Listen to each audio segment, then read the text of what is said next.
What do you think people, kids, those around you pay attention to? Your words or your actions? Your thoughts, how do they become actions? Or are there actions and then thoughts? What is your mindset? Stay tuned as we bring our guests on to talk and answer those very questions on Am I Crazy with LaShasta Bell.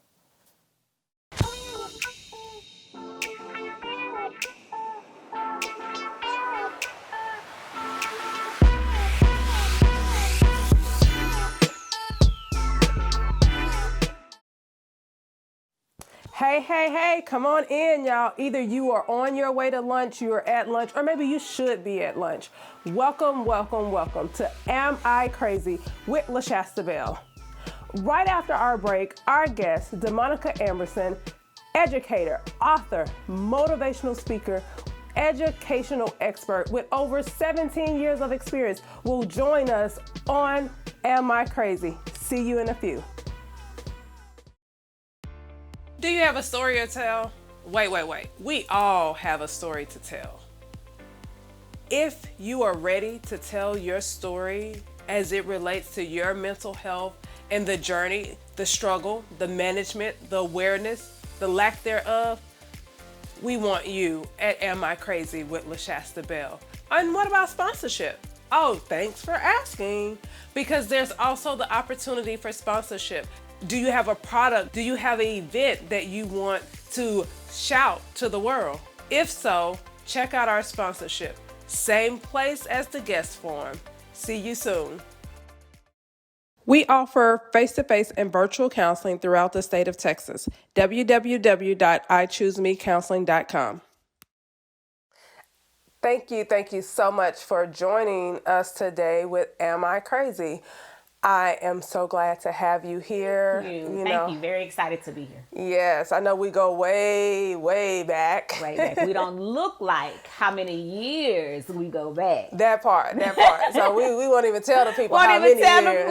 We won't even go there. Because they'll start doing the math. Right. They'll try to figure out our age. They'll try to figure it out. So I want to start with knowing that you're an educator. Yes. And of course, hats off, all praise, everything to those who are on the front line of education during a pandemic. Absolutely. It's definitely been a season, if you will. This has not been your ordinary, it wasn't your ordinary start of the year. It's not the ordinary go back after winter break. There's so many different dynamics that have taken a toll on educators this year. And so it's definitely a calling. What we do is not a job. It is definitely a calling, and we're on the battlefield, but we're going to keep pushing, keep rolling.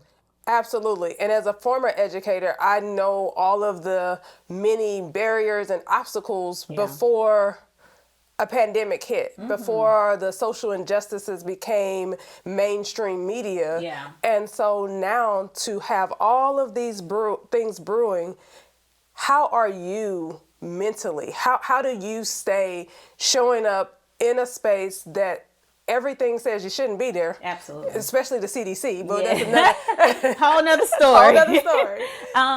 It's a journey every single day. And as I stated, it's a calling. So when you are going into your day-to-day calling, it's easier because you know there's a different purpose behind it. You know that there is a different outcome. And so those of us that are in this field, and it's the vast majority of us that are in education that have this same mindset. We know that we're not going in it for any notoriety or any gain, but we're truly trying to change the world one child at a time. So our mental capacity has been strained, has been tested. Our emotional capacity has been tested. I don't know about many other people, but most of the people that are in my circle, our spiritual capacity has been tested. We find ourselves praying a lot more, a lot harder, a lot longer, all of that, and still trying to keep a straight face. Even when other people are cracking and breaking down, we try to keep a straight face because we have, as a leader in education, we have to be the rock. And so that's difficult sometimes, but we steal away and refuel ourselves to go back out to battle. Absolutely, yes. That praying longer and harder. Oh, yeah. All of us that are believers, and probably some that's non-believers, like, hey, let me start. I don't know who y'all talking to, but let me get down here with you. Exactly. So if we were to rewind in the life of DeMonica, what's the space that you realize I can no longer not prioritize my mental health? Going back to college, mental health wasn't a thing when I was growing up in the 80s, in the 90s even. It wasn't a thing. It was, if you grew up in an African-American family like I did, it was, let's go to church. Let's go to the pastor. Let's go to the mother of the church, right? And so it wasn't a notion of I'm dealing with some type of mental breakdown. It wasn't until I went to college and I realized depression was real, because I experienced depression. And I remember having these negative thoughts and didn't know where they were coming from. I remember having suicidal thoughts, didn't know where it was coming from. I just remember being in a very dark place. And at that moment, I knew I didn't like it. I did not want to be there. So I'm a writer. I started writing when I was in high school. So I knew how to research. I knew how to get online. I knew how to find the help that I needed. So that's exactly what I did. When I was depressed, I went and I found I literally typed in, what do you do when you're depressed? And started writing affirmations on note cards, and started writing scriptures on note cards, and started repeating those things every single day. And so as I transitioned through college, I realized that what I went through was not for me. It was literally for me to be able to tell the young girls who I was going to educate, or who would be in the same school, how to get through their mental struggles, and how to get through, how to recognize their mental struggles, and how they could possibly get through those mental struggles. So it was definitely something that I had to venture out on my own, because all that's prevalent to us now wasn't prevalent back then. Absolutely. And college is where we met. Yes. PV, you know. Okay. One time for the people. And so on the outside, one would not know. Oh yeah. I covered it up. I'm a great cover-upper. And so I literally would go, because I'm a bubbly person, I would be out, hey, how you doing? Talking in class and amongst my peers and communicating, but go back to my room and literally struggle. Oh, she didn't look at me. He didn't speak to me. They didn't. And so it became more of a self-esteem issue. Am I not pretty enough? Am I not tall enough? Is my hair not long enough? Do I not have the body, the physique that boys are interested in back in college? And so all of those things were attacks on my mental, attacks on DeMonica as a person. And so I really had to fight.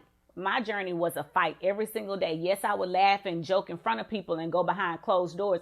I got tired of crying. I got tired of feeling sorry for myself. And that's when I decided I had to make a decision that you're not going to stay here. You don't like this place. Get up and do something about it. So I researched, I sought out assistance, and I sought out help. But like I said, it wasn't for me. It absolutely was for the young girls that I've encountered along the way. And now being a life coach, some of my clients that I'm talking to regularly, I'm able to share my experiences and some of the things that I've been through and got over, and some of the things that I use to help me through my journey. Absolutely. And I love the way you said, I got tired. Yeah.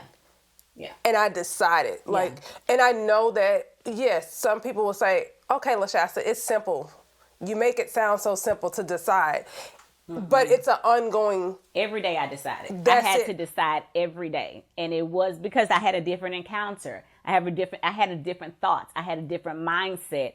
I felt people had different opinions, different people that I encountered. So every day I had to decide, and I will be 100% honest, I still decide.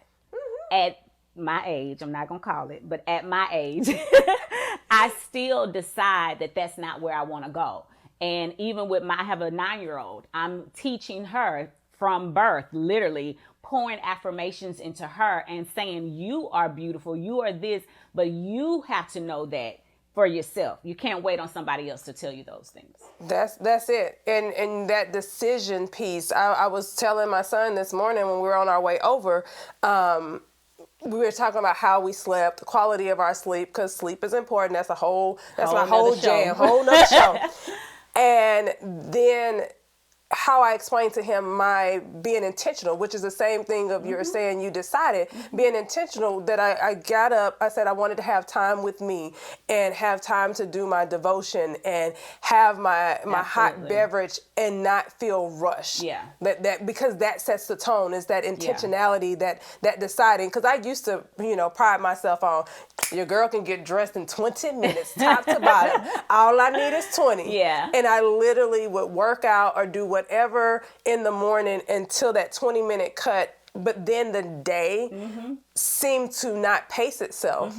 And I think that there's value in having conversations like that with our kids. It's not anything like, oh, let me sit down and tell you about intentionality and making good decisions and setting the intent of your day, but simply us sharing what it is that we do in the moment.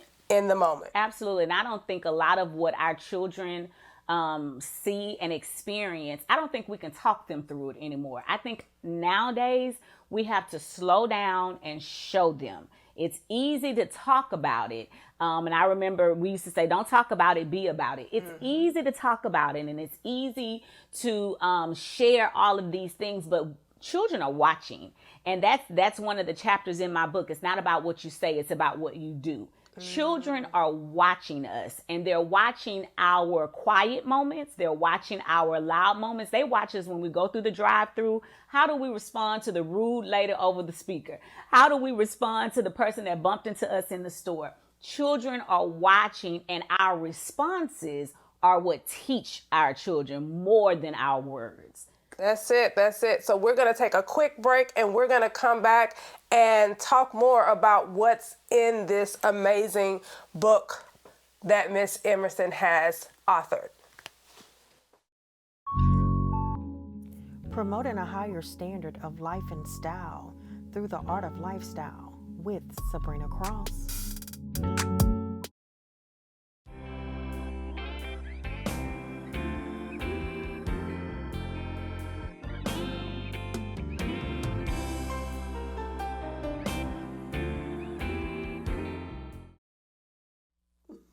Look, sometimes if you guys could just slide into the breaks, you wouldn't even understand some of the things that happen. But guess what? You could probably catch some of them on my YouTube channel, LaShasta Bell. We're going to have some behind the scenes footage for you guys, because sometimes it just gets a little bit rowdy over here. Absolutely. So the Millionaire Child Coach, 10 practical tips for raising a millionaire thinker. Goodness. So before we get into it, I just want to talk about those things that we were talking on break, that we experienced as kids growing up, and our parents showing up, doing the best that they could with what they have, no doubt. Absolutely. But then we going to college and deciding find out there's a whole nother life. That's it. Yeah. I'm not going to do this, and I'm going to do this. So let's talk a little bit about the things that you felt like maybe didn't work in your childhood, but then later to discover that what you thought would work still didn't work. Right. So my mother is, God bless her soul, she's still alive. So not God bless her soul, but God bless her. She's that mom that will give you any and everything, the shirt off her back, whatever she can to help you be successful. If my mother was really adamant about getting us out of the ghetto. So we moved from Fifth Ward, Texas, moved to Spring, and that's kind of where she raised us. It was a struggle, again, because there were so many of us and a single mom. But if anything, my mother gave us faith. If we didn't see anything else, if we didn't experience it, we stayed in church. Also, we were those kids that on Sundays, we couldn't play with our friends because we went to Sunday school, we went to regular church, we went to 3:00 service, and we went to BTU at 6 o'clock. And so we got home just in time to take a bath, iron your clothes, go to bed, get ready for Monday. So she gave us faith. She taught us how to have faith, However, I hear a lot of kids, because I'm in education, talk about the absence of a father. My father has been in prison all my life and is still in prison. So some of the things that I wanted growing up was that extra love. I wanted to be affirmed growing up. I'm the baby of the family, so I needed to be affirmed. And as I grew up, I discovered I had an incurable disease, multiple sclerosis. And so at that time, I needed my mother to be there more. She was there as much as she could, raising everybody else, but I needed more. I needed to hear her say, "You're beautiful." I needed to hear her say, "You will be successful. You will make it." She prayed with us. We prayed every Sunday morning as a family, holding hands. But outside of church and prayer, I needed more. And so in the book, I give parents tips on giving kids their more. And when you hear, I'm not going to get into the book or tell the story of the book, but you have to know that we're raising our investment. Our children are our investment. And so when we talk about raising kids, it's a marathon. It is not a sprint. And so in the training process that you go through for a marathon, you come into some snags, you realize some new hurt, some new pain, some new muscles, some new tightening, strengthening. All of that is a part of raising kids. And so it's a continuous process. But I gave 10 small tips to help parents focus on what's going to get their children to thinking like a millionaire. And it stems back to the scripture, Proverbs 23:7. As a man thinks in his heart, so is he. Absolutely. So many gems, so many different gems and spaces that you hit and what you shared. And one thing I want to pull out is that piece, that raising, because a lot of times we think like we're the parent, we're in charge. But if we liken it to raising anything outside of a child, there's a collaborative approach that's taking place. Absolutely. And I know in our culture, we want to be we're taught kids are to be seen and not heard. Absolutely. And that's not the case in 2020. As I mentioned earlier, kids are watching everything. They're listening to everything. So more of our raising comes from our behaviors. More of our raising comes from what our children see us do versus what they say. With me being in education, I tell parents, and I said it in the book, your children come to our school and tell all your business. Everything that's going on in your home, we know about it. When your neighbor came over because of the trash can was in their yard, all of that, the kids come to us and they tell us. And so it's interesting how they digest that information and the scope that they take it in. It's interesting. And so as parents, we have to go back and we have to circle back and say, hey, let me tell you what happened in this situation. Let me tell you why I responded this way. Let me tell you why I didn't respond, or in this particular situation. We have to give our children more understanding than what our parents gave us. Absolutely. That brings a story to mind, or a situation when you say how we absorb things as kids and we don't know, but it ends up showing up in adulthood. Absolutely. So when my son was about, somewhere between 4 and 6, he was whistling and it was a whole goal to learn how to whistle by this certain age. And so he accomplished it and he's whistling in the house. And I'm like, can you stop whistling in the house? And my husband looked at me and was like, what's the reason this man can't whistle in his own house? And I was stumped. I did not have an answer. All I knew is that it was ingrained in me that you don't whistle in the house. I never understood why, and it carried with me. So now here I am, the parent, getting ready to pass this ism on to my child with no explanation. And I can't even explain it for myself. Yeah, and so I grew up in a house with my mother and my grandmother. And my daughter is growing up in the house with her mother and her grandmother. And so we run into that all the time. Like, why are you letting her go upstairs? Why are you letting her talk on the phone and chew gum? Because it's okay? Because it's okay. Or, it's so many things like, why are you letting her drag her feet on the carpet? And so it's those things. I'm stumped. Just like you said, I get stumped. And then I go back and I think about the outcome. If she drags her feet on the carpet, is that affecting how she walks? Is it affecting, how she'll be perceived as a young lady? So I start thinking, and there's no reason, no backing, no, nothing to go along with it. So I then have to go back to my mother and say, that's how you taught me. And I respect it. And I appreciate it because you raised a great woman. However, that doesn't matter a hill of beans, now. And so I said, what matters is, does she pray? Does she go to school? Is she a straight A student? Is she an athlete? Did she go to the Olympics? Like all of those things. And I had to bring that back to my mom and say, she's these things because of what you taught me and what I am now pouring into her. Not whether or not she slides her feet or chews gum on the phone or even pops the gum. None of that changes her gifts and skills that have been embedded in her. So right, I need Haley to teach me to pop some gum because I'm still trying to learn that one. It was a journey. It was a journey. Like, you want to pop gum? Like like your baby with the whistling. Haley went on a journey of learning, YouTubing how to pop gum. And they have the resources. And so what I'm hearing you say, absolutely. We have to be willing to have this awareness of ourselves as parents. Yeah. Or I'm going to go one step further or one step back. Our awareness of ourselves as individuals. Like, I got to know LaShasta and you got to know DeMonica first. Absolutely. And then know where kids are now.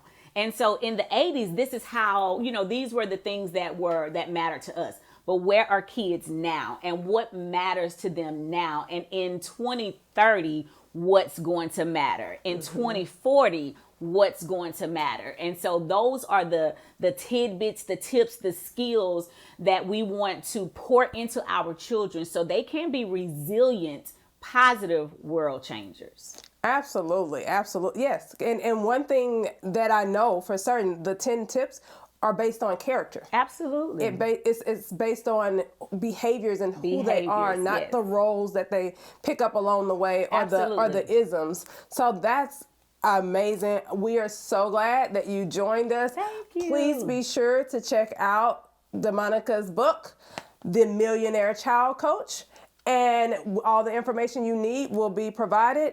We appreciate you coming. Thank you.